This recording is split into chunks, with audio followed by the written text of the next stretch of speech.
और भंते साहब ने सही कहा कि आज इस भारत और बिहार और खास करके मनुवादियों को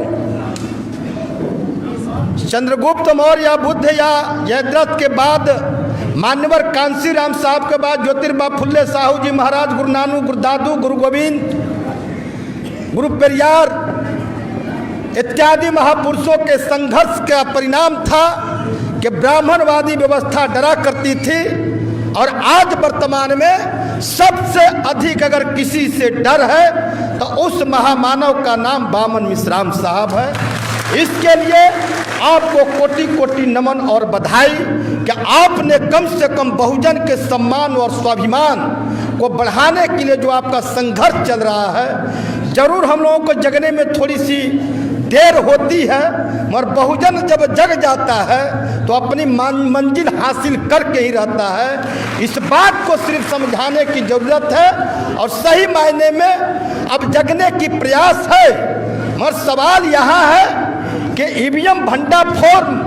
परिवर्तन महायात्रा की आवश्यकता क्यों?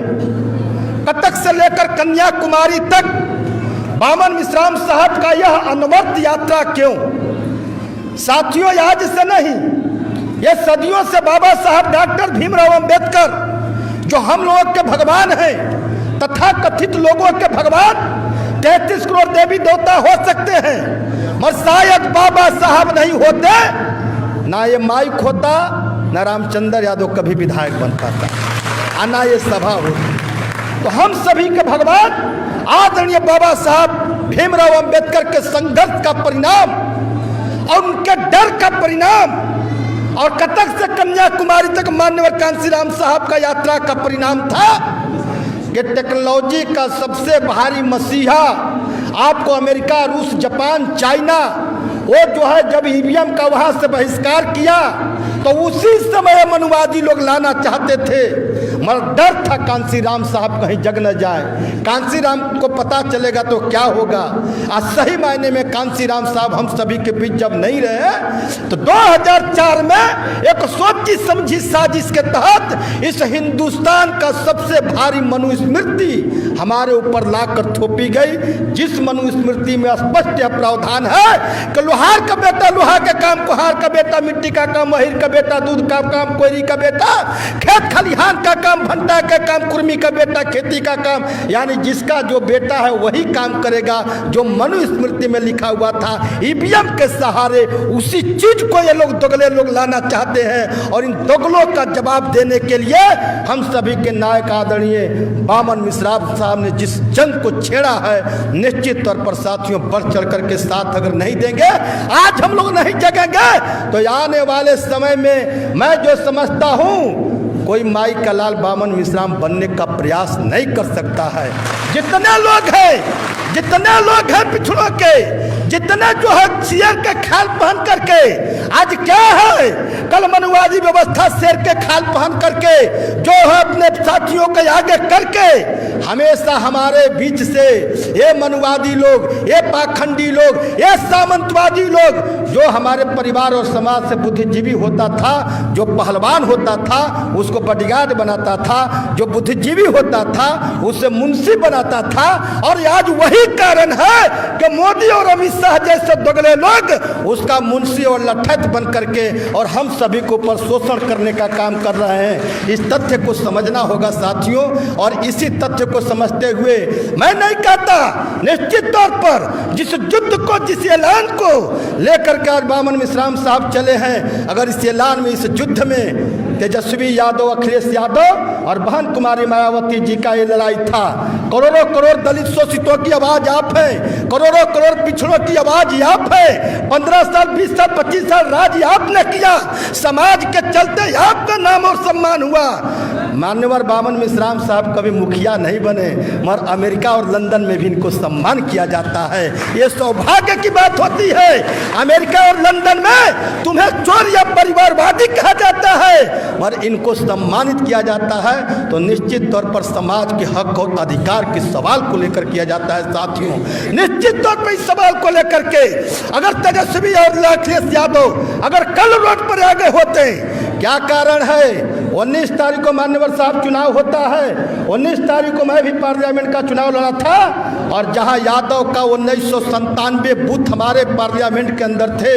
1997 बूथ में से 514 बूथ प्योर यादव का, जहां के कोई बिरादरी के लोग नहीं था, इक्का दुघर लोहार कुहार थे पौनी के टाइप के लोग, और वहां पर जो है 60% वोट भाजपा को, 80% वोट भाजपा को। मजबूर होकर के मैंने अपनी आवाज को पहुंचाने का प्रयास किया। आप लोग देखे होंगे, पिस्टल लेकर हमने बयान दिया था और मैंने कहा था कि बहुजन के हकमारी की जाएगी, बहुजन के घर में डकैती होगी, बहुजन की वोट की डकैती होगी, और हमारे वोट के लूट करके अगर तुम राजा बनने का प्रयास करोगे तो तुम जिस रूप में आओगे उस रूप में जवाब देने के लिए हम सभी तैयार हैं। उसी का परिणाम है कि आज मान्यवर साहब, आज हमारा जो है 3-3 राइफल, गाड़ी, पिस्टल सब सीज, और कई एक दिन फरार होना पड़ा। इन सारे तथ्यों के साथ साथियों, ज़्यादा कुछ नहीं कहते हुए मैं सिर्फ इतना कहूँगा, आने वाले समय में सिर्फ इस बात को याद रखना,